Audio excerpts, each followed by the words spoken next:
Malapit mo na ang makapeling ang bagong Emperador Coffee Brandy. Handa ka na ba para sa ibang klaseng coffee break ngayong September? Hashtag Emperador Coffee Brandy and hashtag sarap maka-feel good.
Okay, good evening, everyone, and welcome to JCA 2002 Live. Good evening, everyone. I am William Theo, a news anchor, a host, a contractor, and of course, a dog enthusiast. And of course, anytime is a great time to celebrate dogs, but today gives us extra reason to show our love for them because we commemorate National Dog Week. So we invited JCA alumni who strongly identify with their dogs as an integral part of their family. But before we introduce our special guest, we have a short video to show you from an organization called Hound Haven. And what do they do? Let's watch this.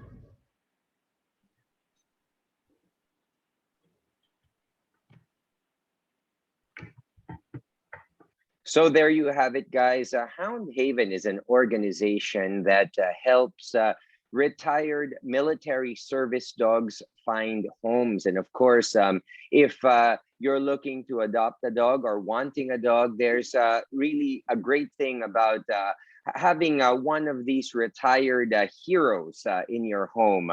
share your love, of course, with yourselves and also with your family. They are a non-government organization, and you can get in touch with them, of course, through their Facebook or email, which was on the video. So for those who don't want to deal with raising a little puppy, you can always get a little piece of heroes from our retired dogs on Hound Haven. So before we introduce our guests, let me share with you the mechanics for tonight's giveaway, where one viewer will get a chance to win here. And of course, we always enjoy surprises and things like that. So one flower arrangement from Beyond Flowers by Sabrina, worth 4,000 pesos. So here is the giveaway mechanic. So we have 1 minute. We will have one winner. Comment using the hashtag JCA2002. That's number one. Share the live stream and like the JCA2002 page. So stay tuned as we announce the winners for the photo contest that ended at 8 p.m. a while ago before we went live. So we will choose the winners and award the People's Dog Choice Awards tonight before we end. Okay, so we go now to the main program, and I'm very excited because like you, I'll be learning a little bit more about dogs from sincere, serious dog people. So our guest today, our owners and breeders of is actually our first guest. Is the owner and breeder of Pasadena Frenchies, Mr. David Chua, and an animal advocate, dog enthusiast, and fur mom, Mrs. Mary Wong D. So these are our guests for this evening. They will be sharing with you their knowledge on dogs and how it affected their lives in the different ways that we do. Because of course, as dog owners, we all have our own individual experiences with our dogs, whether they be pets, whether they be obedience animals or show dogs. So welcome to the show, David and Mary. Hi, good evening. Hi, good evening. Yes, good evening, both of you. And it's nice of you to, of course, to be here with you. And thank you for allowing me to host this. Makes me feel younger. Okay. Okay. So, David, first, can you, well, actually, to the both of you first. Yeah. When did you discover that love for dogs? Did anybody influence you in getting a dog, or was it something that talagang gusto nyo from the very beginning? David first. Well, sa akin, my first dog was actually when I was around maybe 10 years old.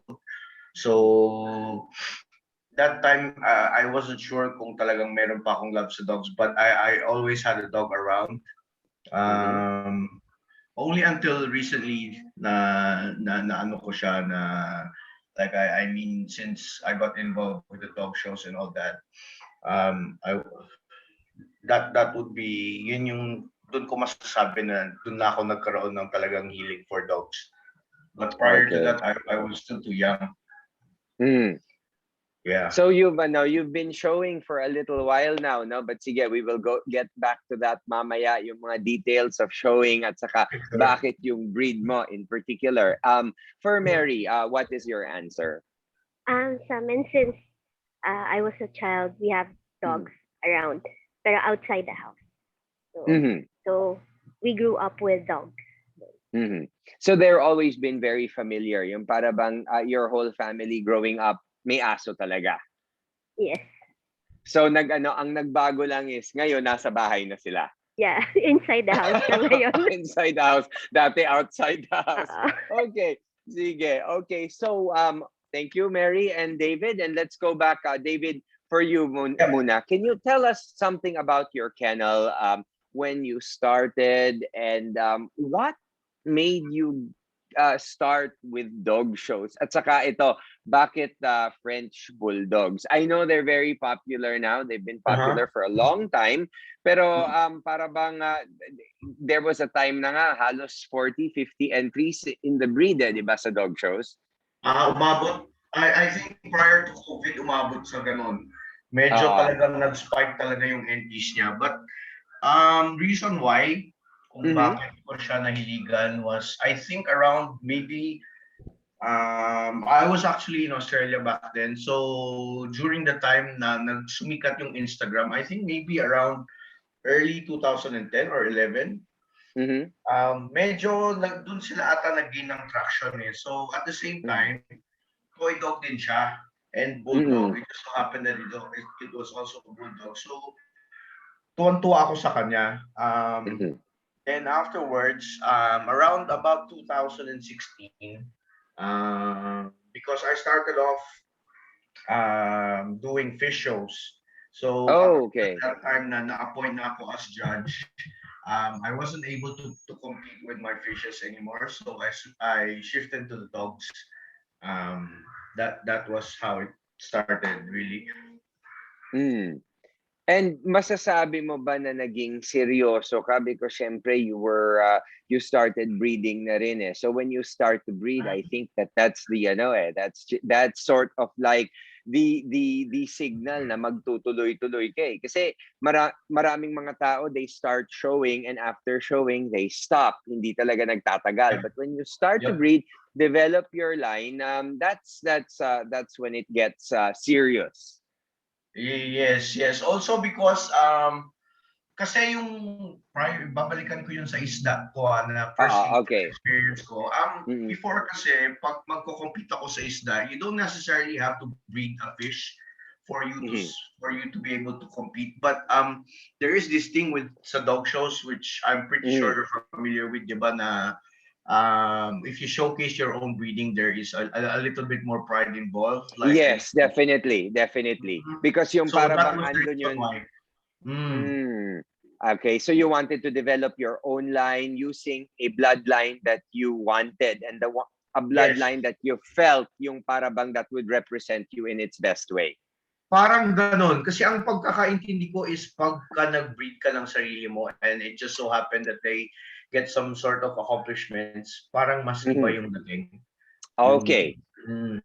Yeah, that's very true. Sige, we will get back to that, yung development of the breed. So, going to Mary, ikaw naman, Mary, you're basically yung para bang a pet person, no? Para bang makikita natin dito with our two guests, both dog lovers, serious dog enthusiasts, but both in different directions. So ikaw naman, Mary, you are a fur mom and talagang pets lang sila, members of the family, di ba? So why did you choose Pomeranians? What makes them special compared to other dog breeds?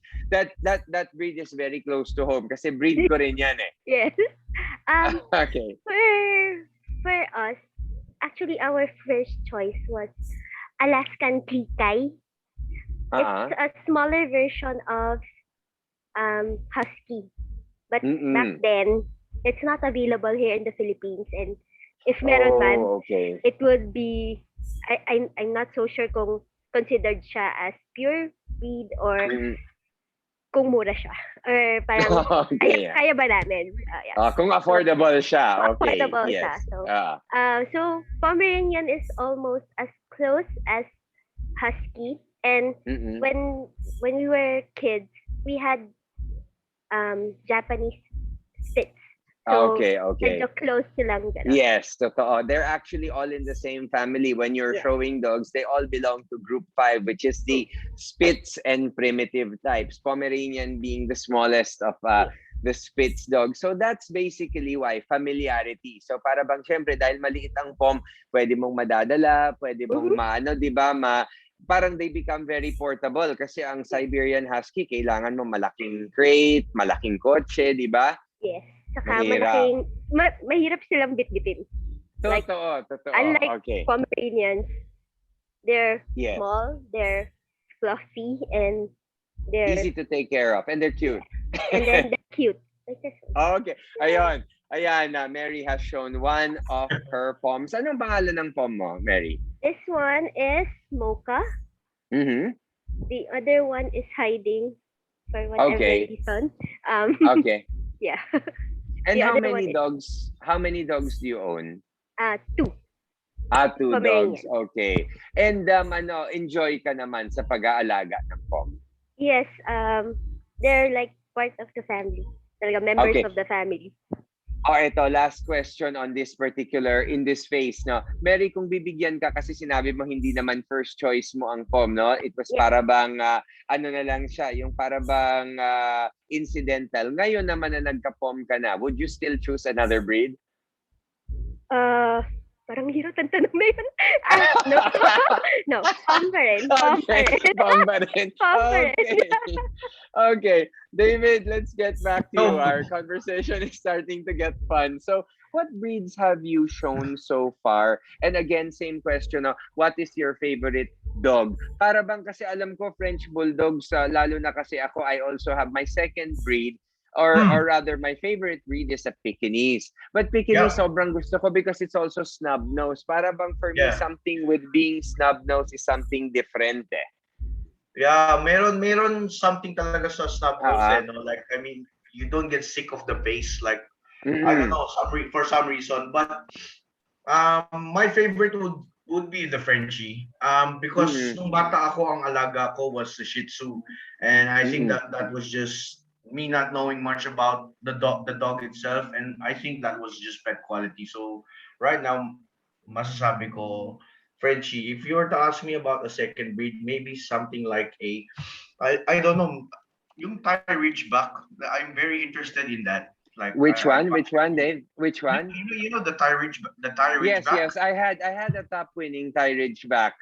The top one in Thailand, si Rung. That one, the one who won Best in Show at the Euro Show. It's a lovely breed.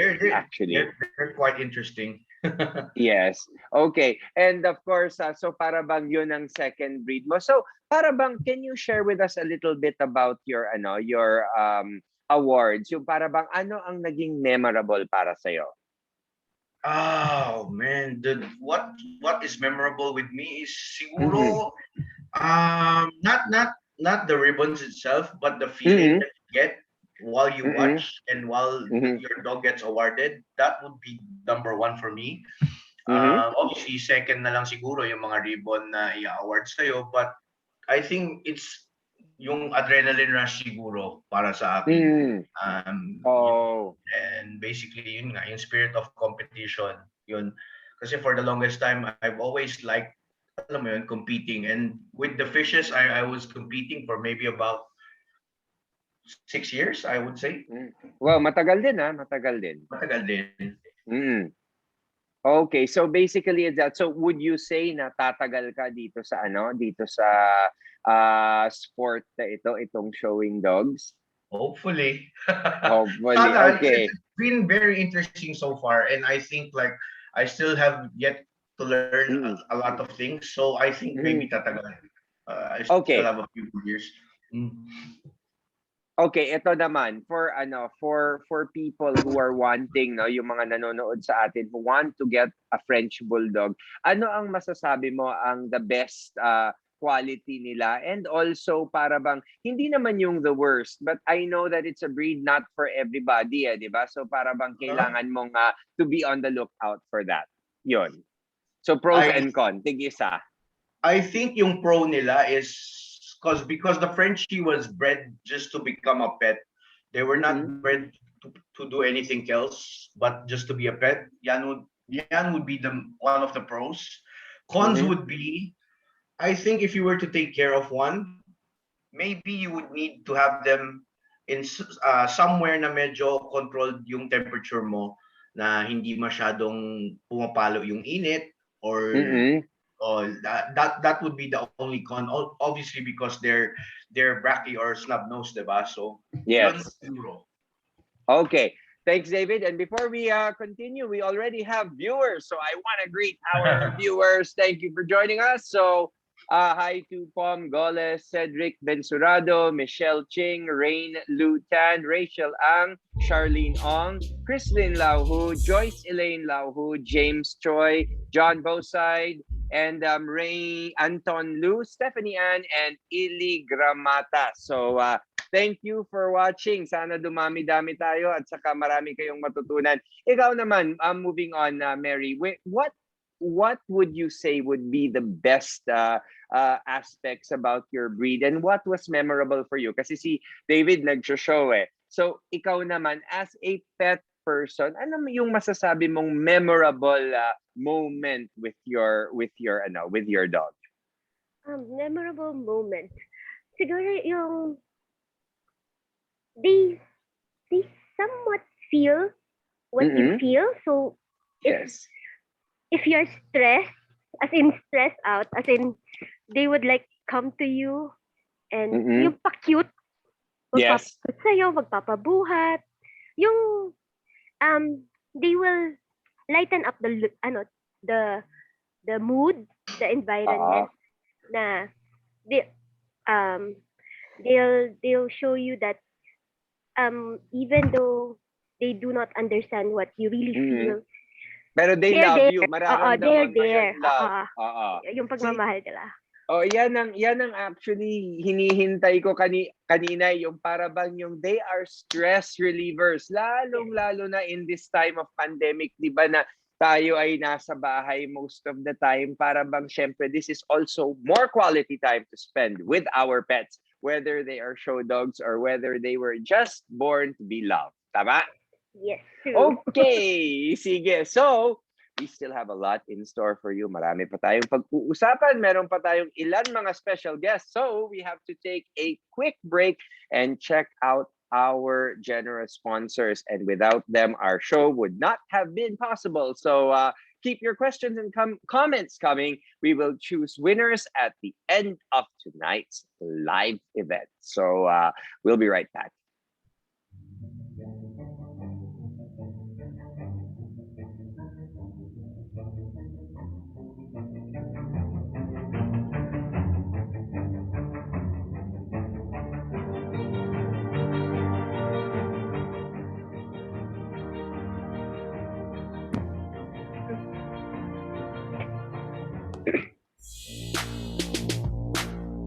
Malapit mo na ang makapeling ang bagong Emperador Coffee Brandy. Handa ka na ba para sa ibang klaseng coffee break ngayong September?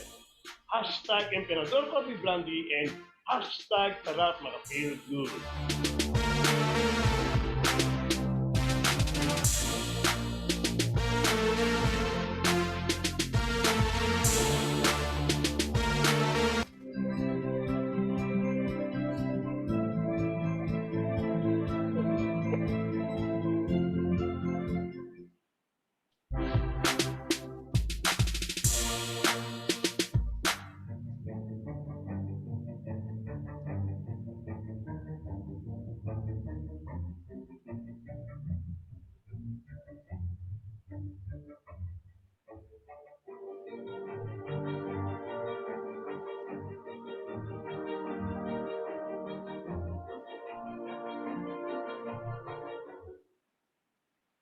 Ayan, so yan ang ating mga sponsors, and thank you very much. I'm sure lahat yan mga pet lovers also, and nakita nyo uli yung video ng Hound Haven. No? Those are the actual dogs kanina on the video that you can adopt, and you can talk to them about which dog suits your lifestyle. So that's a good thing. Is we want to have the right specimen for the right person. And speaking of which, we're back with our guests, of course, Mr. David Chua and Miss Mary Wong D. So yun, we're back, both of you, and going back to our conversation. How do dogs contribute to your happiness and health for the both of you, especially in this time of pandemic? We've already been in this COVID-19 pandemic for almost 2 years. So definitely kahit paano, nakaka-adjust na rin tayo, or may konti, since we're still alive, no? Tinatanggap-tanggap na natin whether we like it or not. So para bang masasabi mo ba that your dogs, para bang nakatulong din yan para maka-adapt better? Si Mary na lang muna. Balik ka rin natin ngayon. Yes, kasi parang when times na you don't know what to do, you're all alone. Parang they're there. Yes. And syempre, God is also there with us.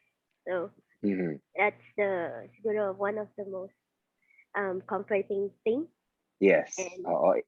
na alam natin that It gives there us for us. hope, di ba? Na para bang we cannot give up. Kailangan malakas palagi. Although mahirap. Yes. Okay. David, ikaw naman. Ito naman, this is a question, no? Para bang from one show person to another. Yung para bang other than that. Kasi syempre ngayon walang dog shows eh. So para bang i-angle ko in a different way. So para bang how does it contribute to your happiness and health? Tayo, naglo-look forward tayo sa weekends natin. Meron tayong dog show. Tapos ngayon, 2 taon wala na eh. Paano yun? Tagal na nga eh. Sa akin, right now, especially since palagi na lang nasa bahay with all the lockdowns and all, I feel like I'm always with someone. Not necessarily have to be with friends, but I'm always accompanied with my dogs, and I get to enjoy more time with them. So that way, kasi normally pagka yung prior to COVID, you only get to see them when you get home after work. But right now, you get to spend a lot more time with them. So yun ang ano sa akin. Okay, so that's good. Eto naman, for the both of you, no, we already have some ano ba to, questions from our viewers. So let's go first with this question from Stephanie Ann. How do you deal with pet sickness? I know this can be devastating to the owner or breeder. Can you share an experience? One of you, who wants to share? Did you say pet sickness? Yes, yung para bang pagka nagkakasakit yung mga pets natin, yung para bang, of course, it's devastating, lalo na, okay, ganito naman for our favorite show dogs. Paano kaya yon? Sa akin, it helps a lot when you study, like I mean, yung mga common general treatments. It really helps with troubleshooting kasi it all starts, majority simple ano lang talaga sila eh, sakit lang. Like I mean, sometimes you would experience a dog with a little bit more of a loose stool or alam mo yun, yes, appetite. So little things, knowing little things, I think yun yung malaking bagay sa akin, as opposed to you having to run to the vet all the time. So yeah. Okay, so kailangan meron kang konting home remedy, no, para hindi ka palaging okay. Kahit pa paano, I think also it's part of your obligation, like when you keep dogs. I agree. Yeah. I agree. You have to have, actually ako, I have a little butika sa bahay eh, you know, para bang para kung meron yung para bang to make it, unless hindi na talaga kaya, kailangan ng swero, kailangan vet na, di ba? Pero Tama. kung kaya naman sa bahay. Ito naman for Mary, from Joyce Elaine Lau, do you experience any unusual behavior on your pets because of the pandemic, and how do you deal with it kung meron man? They're more clingy. As like kung kunyari pumunta ka ng kitchen, andun sila. Pumunta ka ng sala, nandun sila. Kahit sa aabangan ka nila. Yung parang hindi na nila, parang if you're not there with them, they feel so lost. Tapos, okay. Yeah. Okay, so basically yon. Okay. Okay. So talagang different angles talagang si Miss Mary para talagang mga anak niya, yung mga dogs niya. Ito naman question from Rachel Ang, for David, is it real na maraming sickness daw ang Frenchie? So, kumbaga, are there a lot of health concerns in this breed kasi snub-nosed, and also maybe because maliit, the structure, para sa'yo? If you're to ask me if there are a lot, I would not say yes. But with any breed talaga, you have different sorts of health issues. And one thing with the Frenchies is, especially because we live in the Philippines, I'm pretty sure you know, di ba, na wala tayo masyadong health testing dito. So it's something you have to submit abroad. Yes and no, kind of ang sagot ko. Although the best you can do is, like say for example sa case ko, when I import dogs, I try my best to try and have a dog imported with a little bit of health testing involved, so that I narrow down my alam mo yan, bumababa yung statistics or chances for me to produce an unhealthy copy of Okay. yeah. So health is the most important thing, di ba? Yeah. Okay. But I Okay. think hindi naman sila unhealthy dog to begin with. Okay. Good. I hope that answers the question. So para bang ano yon, yung para bang if you're thinking of getting a Frenchie, it's still good. Just try to find a reputable breeder who's willing to discuss with you certain concerns that you have. Tama? Yes, exactly. Okay. Yeah. Okay. So ito ngayon, let's say hi first. Meron tayong ibang mga viewers. So Gail Napoles, Charlene Ong, and Ifore Yu. So ayun. And then David from Charlene Ong. What are the consequences of breeding for dog shows? Like para bang, what is the main difference between breeding for dog shows and breeding for, let's say, the pet market? For me kasi, kung ako ang tatanungin mo in general, ewan ko kung magkakaiba ka dito. Ako kasi, ito, I for you. Yon, sorry. Ano, I made a mistake kasi alam mo naman, ang mata ko, matanda na eh. So, nanonood mo na, David, ako kasi, ang ano ko dyan is even if I'm getting a pet, I still want my pet to look like a show dog. So, yun ang sa akin eh. Yes, Para sa parang akin. kasi sa case mo, parang syempre nag-show ka na din. I don't know if it sounds bad or anything, but once you get the taste of a nice looking dog, you don't want to go back. Parang ganon yung case eh. So as much as possible, ganon din siguro sa akin. Yung question ba was regarding how do you differentiate yung sa Yes, yung consequences, like kung meron bang special way or is there something that kung alimbawa you're breeding for shows, meron ka bang ibang ano, like siguro I don't know, ako kasi 'di ba yung top line ng Frenchies, 'di ba? Roach yung likod. Yes, so talagang yes. that's something that you need to you really need to consider, 'di ba?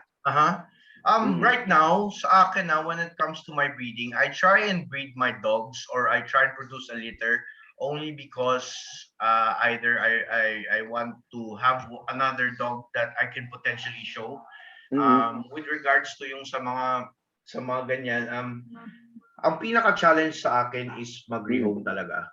So mag-rehome, yes, to find a good owner who will be able to take good care, di ba? Yes, or kung if you're selling a show dog, somebody who will commit to the potential of the dog, tama? Yes, it's very, very hard to find people like that, and I'm pretty sure you understand. Yes. And speaking of rehoming, let's go back into into yung para bang our next portion of the program, because talking about pets, now let's go to the family atmosphere. So pets keep kids para bang generally, according to some pediatricians, they keep kids healthy. Multiple pets actually decreases a child's risk of developing allergies kasi maaga sila na i-expose. And yung para bang pets also build family bonds. Yung para bang at a young age, they learn how to be responsible, they learn how to respect pets at a young age. Hindi katulad ng mga ibang mga taong mga walang pets. Diba pagka nakakita sila ng hamster, they will just squeeze it because they wouldn't know the difference between the pet and their toy. Do you both agree with this? Totally agree, me. Yes. Ano talagang, so that's a resounding yes for the both of you. Yes. I also think pets do teach you a little bit of social grace when it comes to alam mo yun, sa pagka-interaction with sa tao. I think, anyways. Okay. Eto naman for Mary, what does ito, because I know this is your this is something that you feel very strongly for, itong animal advocacy, no? So para bang ano ang ibig sabihin nito, Mary, and do you support any particular advocacy group? Animal advocacy is a fight for humane treatment of animals and the prevention of their suffering. So, siguro, for me, PAWS, PAWS, PAWS. Yes, PAWS. That one, they have yung mga stray dogs, stray cats that are open for adoption. So, okay. Yan yung mga, I think one, and then like dito Hound Haven. That's another one. And yes. pos ano? Ano? Position program ba yun? Tama? Project? Okay. Tama ba? Wait, hindi ko maalala yung isa. But I'm sure with POS and Hound Haven. Hound Haven. Okay, so para bang ano siya, yung para bang para bang ngayon instead of buying you should think about yung para bang adopting a pet, para bang to be able to contribute to a better life of the animal, di ba? Okay. So yun ang ano. So okay. So ito we have another question from Mayjoy Donesa. Any tips on how to maintain a safe and healthy environment for our pets during this time of pandemic? Siguro, Mary, para sa iyo yun. That's more yun. Siguro kung yung Pomeranians, mas more on don't bring them out during the pandemic because they can catch the virus or they can bring it home. Okay. Kasi naglalakad sa floor and stuff. And ano lang, pag may konting problems, if meron ka agad vet that you can call on or friends na mahilig din sa dogs, like kayo, kayo, I at least ngayon alam kong I can call on David or William or or mga friends na mahilig din sa aso, especially for me. Yes. And you can share it with para bang you can share the knowledge, diba? Because we can always learn from each other, and that's good nga kayong batchmates talagang you try to stay together, diba? And that's a nice thing. I think yung para bang it's another way of being with family dahil kumbaga your batchmates in high school and in college, they were there before your families when you had kids and get married na. So kahit paano yung familiarity andun, di ba? Yes. Okay, so before we continue, when we return, we will be joined by another special guest. This time, we'll talk naman about the medical side. Kaya importante ito na wag kayong umalis. So when we return, Dr. Bernice Karen Gan, another alumni guest from batch 2011, will join us. She is a pet expert, proactive veterinarian, and founder and owner of Vet 911. Nice name for the clinic. So she will share her perspectives on pet wellness, nutrition, dog behavior, appropriate food, and of course, general health for our pets. So we'll go on a quick break. Stay with us. We will be right back after these messages.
So welcome back to JCA 2002 Live. And of course, like I said a while ago, we're in for another treat and another angle of dog ownership, this time the medical side, but of course, with another alumni from JCA. And with us now is Dr. Bernice Karen Gan. Welcome to the show, Dr. Bernice.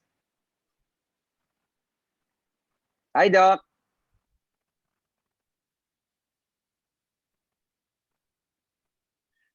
Naka-mute si Doc. Okay, I think naka-mute Oh, si yeah, Doc okay, ngayon. fine. So, ayun, there, Doc. Sorry, sorry. Hi. No Hello. problem. Hi, Doc.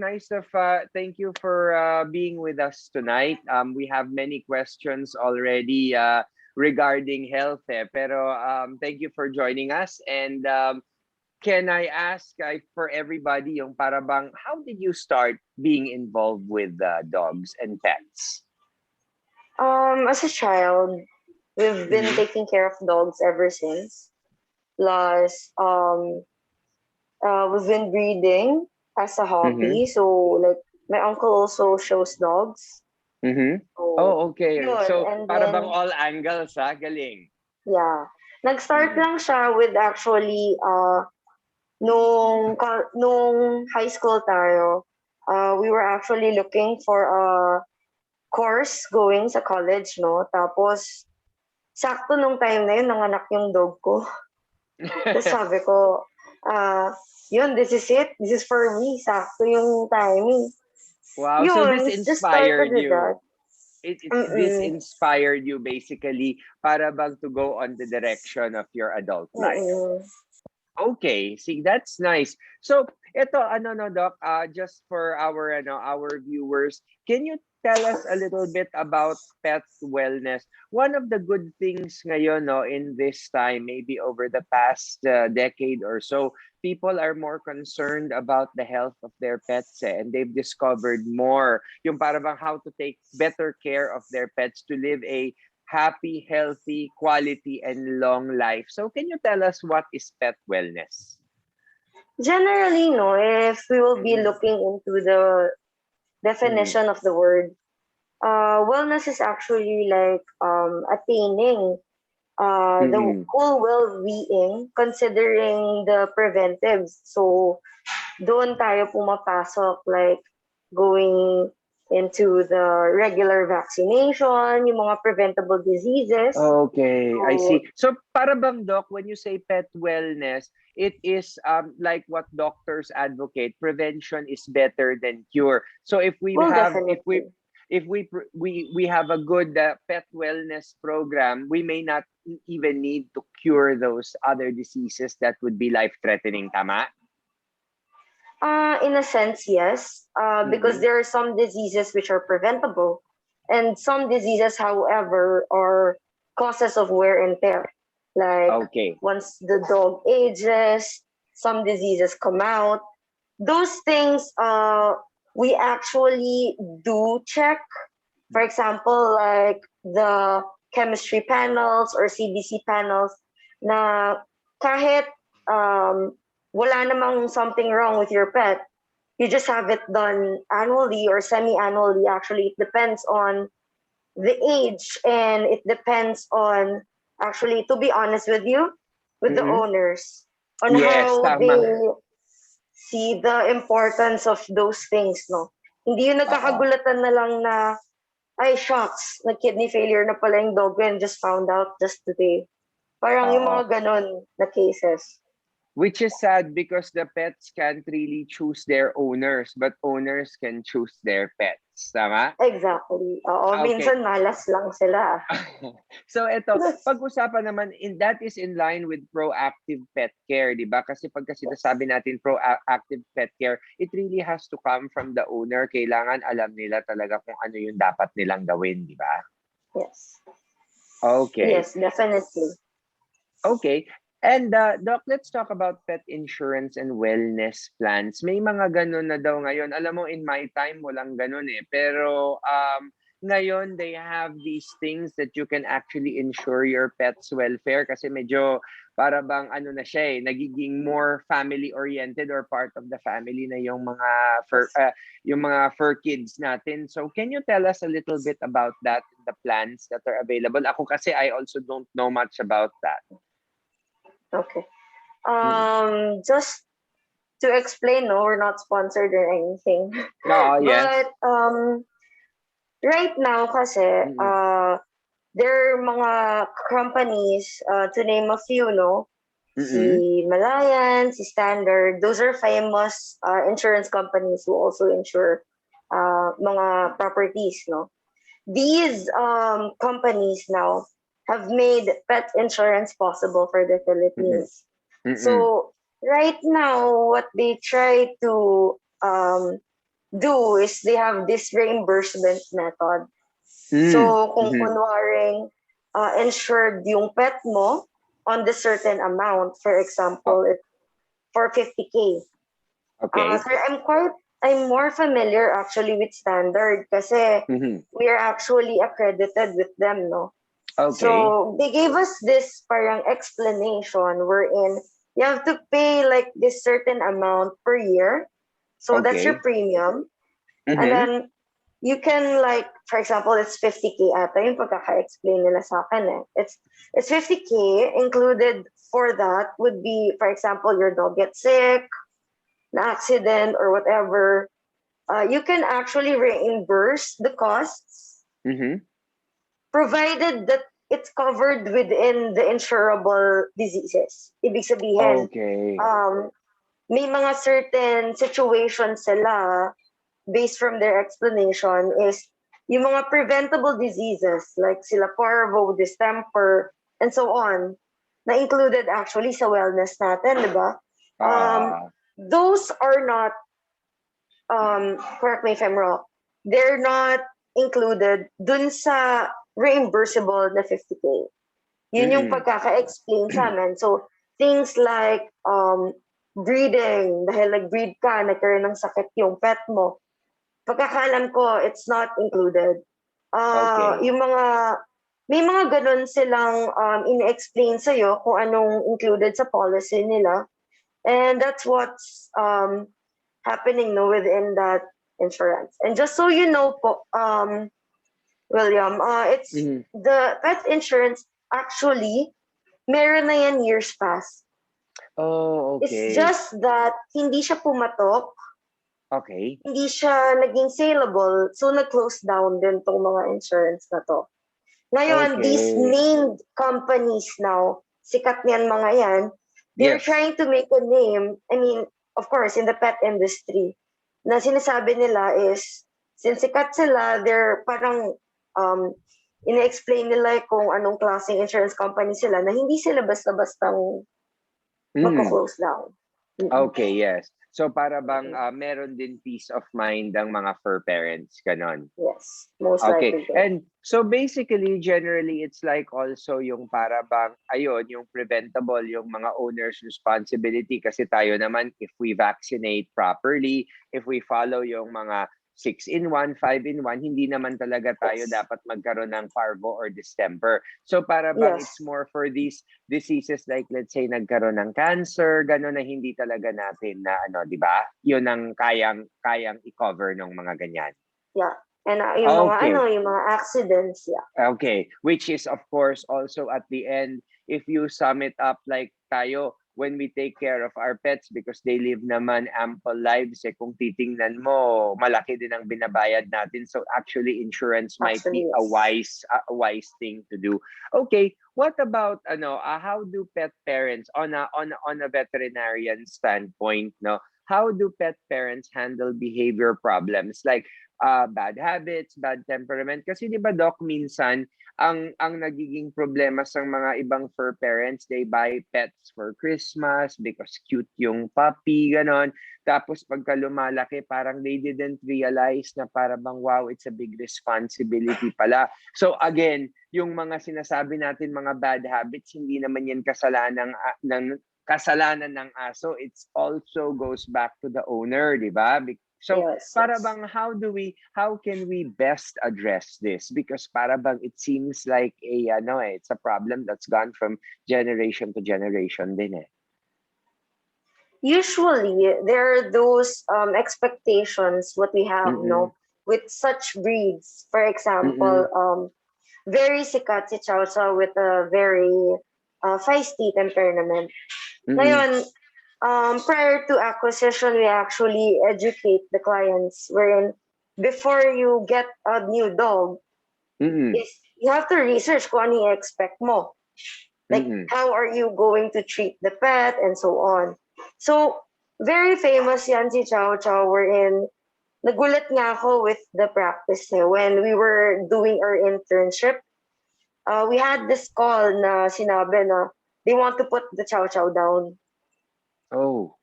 Kasi daw, nakagat na even the owners were actually overseas. So the real owner, the dad, nakagat na yung kids, nakagat na yung staff, to the point na naka-cage na lang yung chow chow, and then the food bowls are just pinupush ng stick going in the cage. So totally neglected. Yeah. And that will make the dog even more aggressive sa totoo lang, di ba? Because wala na yung interaction. Exactly. So what happened was, it was it's a city vet. So they called us up. Students pa lang kami din. So we had to sedate the dog to get him. And then he was given a chance because he was adopted by the city vet. Parang he wanted to give him a chance. Pero definitely sobrang tapang ng dog, no? Upon acquisition, we just castrated him kasi he's a male, no? So sometimes there's that libido or that parang yabang ba? Yes. The testosterone levels is really high.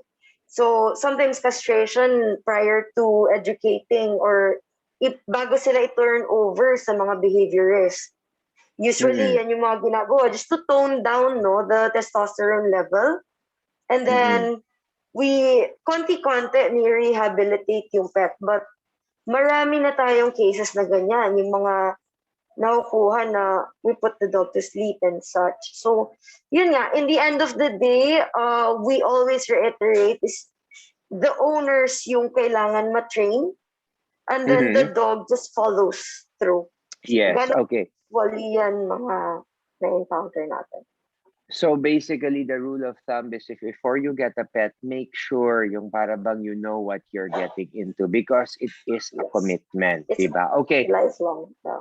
Okay, Doc, we have a question from one of our viewers, from Joyce Lau, who, how often should I bring my pets to the veterinarian for checkup? I guess this is pertaining to routine checkups, Doc. Parang ganon. Okay. For puppies kasi, each clinic, no, have their own protocols. So just finishing the vaccination schedule will be enough for puppies. So usually all vaccines would be yearly already post the finishing, no, the primary vaccines. And then deworming po, depending on what you feed. Supposedly it's quarterly. And then now it will fall into sorry, can I ask you a question? Do you know how to age properly your dog? Like, how do you know if it's senior already or hindi pa? I think, di ba, we go with certain age and activity levels also, di ba, Doc? Parang ganon. Yung para bang puppyhood is from para bang while they're growing. Tapos yung adulthood depends also if they're, let's say, hunting animals or working animals, or if they have sedentary lifestyle. I know kasi, actually, this is our next part. So, i-gel ko na lang yung proper which is good. Proper nutrition. So proper nutrition also plays a big part in the life of a dog, di ba? Yun. Okay. So you have to feed properly. Basically, age-wise, olden na belief yun na 1 year in dogs is 7 years in human life. Is that true, Doc? Totoo ba yun? Actually, I keep hearing that. Actually, they made a new chart about it. It depends now if your dog is a small dog, medium dog, large dog, or a giant dog. So, 7 in the age of a giant dog is actually a senior dog already. Oh, kasi di ba yung life, so we go back to the life expectancy of the breed, di ba? Exactly. Okay. Wow, Doc. Thank you very much for sharing your wisdom with us. I gained a lot of insights. I mean, I didn't know that. Kala ko general dog years yun. Hindi pala. It depends on the life expectancy. So 7 years for, let's say, a Great Dane is different from 7 years of a Chihuahua. Parang ganon. Yes. Okay. Okay, so Doc, how can our viewers keep in touch with you? Can you tell us where your clinic is located and where Vet 911, di ba? Yes. We're here at Shorthorn Street, just a humble clinic. We just started kasi nung 2020. So we're just starting off. As of right now, no, ako pa lang yung vet, but we'll be getting new vets soon. Hopefully, we can cater more people. Mm-hmm. Actually, today nga, I'm still on duty. So, Mm-hmm. Okay, so you're still on duty now, Doc. So you're still working. yeah, I'm finishing the tasks lang. Okay. Kasi Saturday is a long day for us. Mm-hmm. Okay, okay. So ayun, so you can drop by Vet 911, di ba? Are you Yes. open the whole week, Doc? I just take the Wednesday off. So that's the Okay. only day off ng clinic. And then we're open from 9 to 6 days. 9 to 5 daily. Okay. So thank you very much, Doc, for all of those insights. And yung para bang, this is my first kind of teleconsult with a veterinarian, and I'm really honored. Thank you very much. So thank you for staying with me, of course, for the past hour. But before we say goodbye, we also have to announce our winners and our three guests, David, Mary, and Doc Bernice will help me announce and congratulate our winners. So let's start with the Shiniest Coat Award. It goes to dog number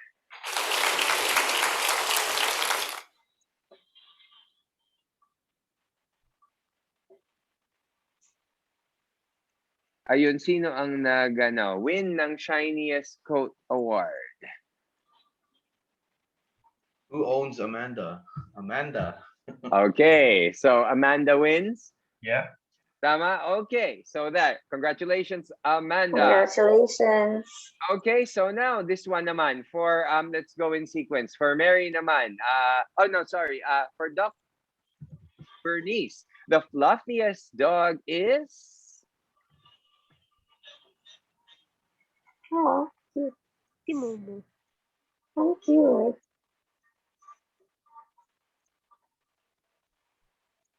Momo. So Momo, fluffiest dog goes to Momo. Okay, for congratulations. And for the next award, we have for Mary, the dog with the prettiest smile. Who is the dog with the prettiest smile? Let's show our viewers. Sneakers. Wow, cute. Sneakers. That's nice. Even the background is really cute. Okay, so let's go, David. The winner of the dog with the silliest pose.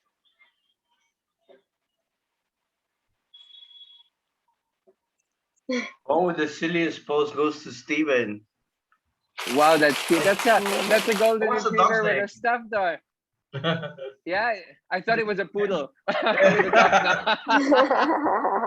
Okay, this one naman for Mary, the cutest snub-nosed dog, or the cutest flat-faced dog, goes to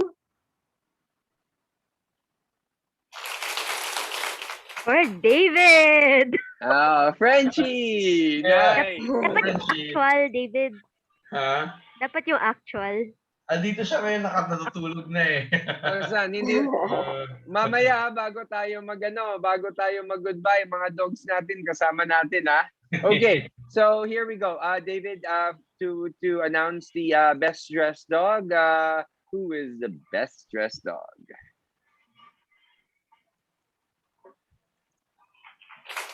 The best dressed dog goes to Jerby. Oh, Jerby's Wow. Yeah. Ayun ang naka-trench coat. Yeah. Naka-trench coat. Cute, cute. Okay, and for Doc Bernice will announce the People's Dog Choice Award.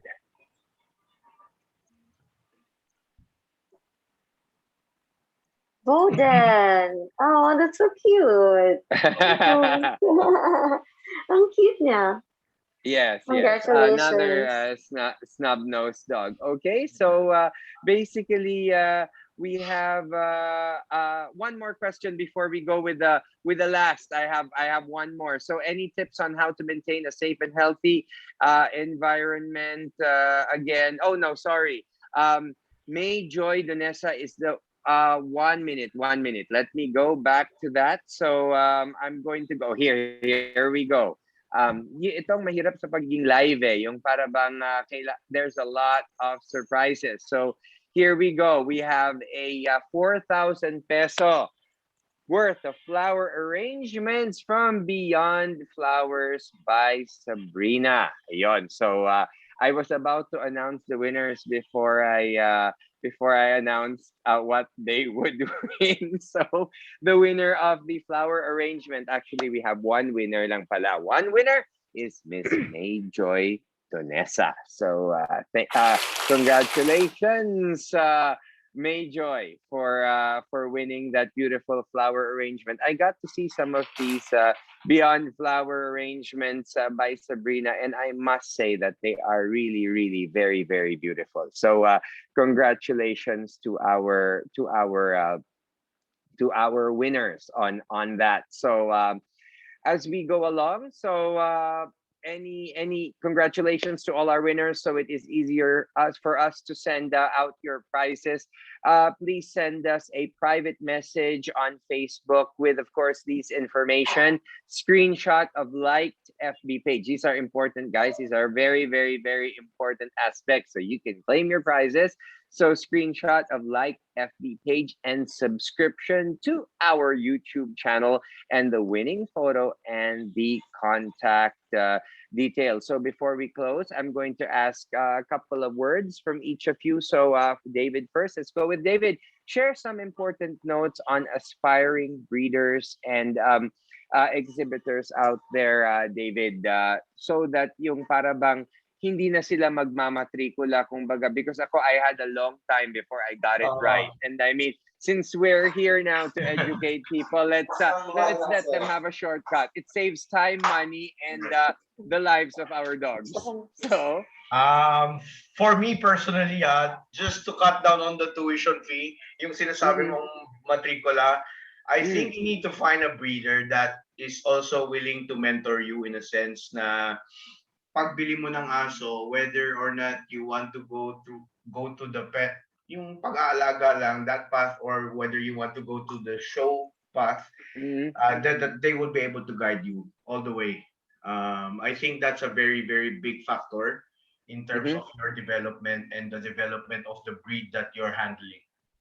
Okay, so that's very important from a breeder standpoint. Mary naman, what is any other important tips for fur mommies like you whose pets are just there to be loved and to live long, happy lives?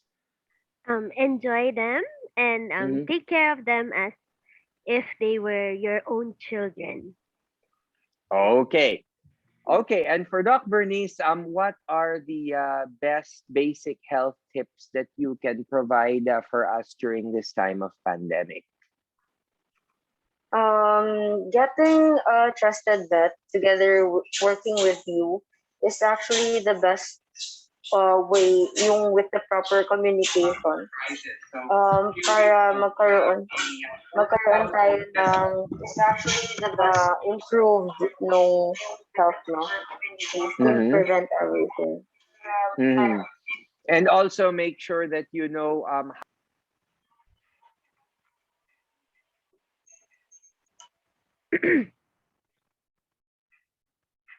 William, you're on mute.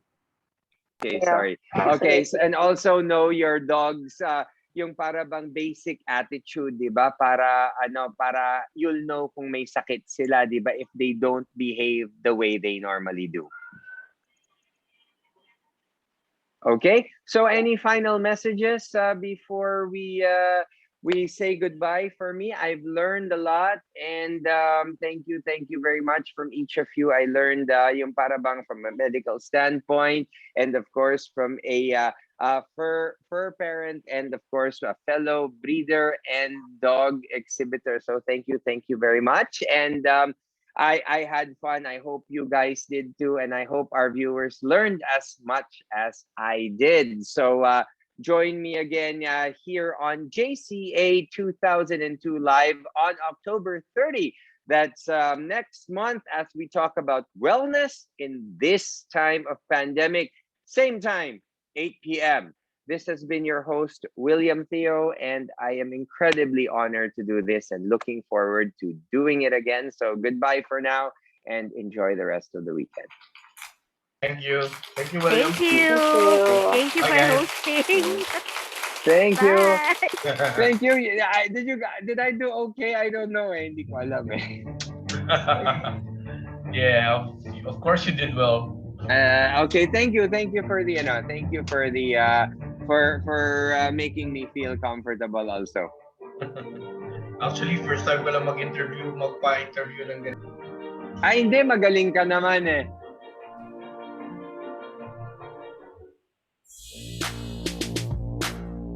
Malapit mo na ang makapeling ang bagong Emperador Coffee Brandy.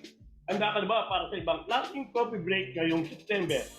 Hashtag Emperador Coffee Brandy and hashtag sarap maka-feel good.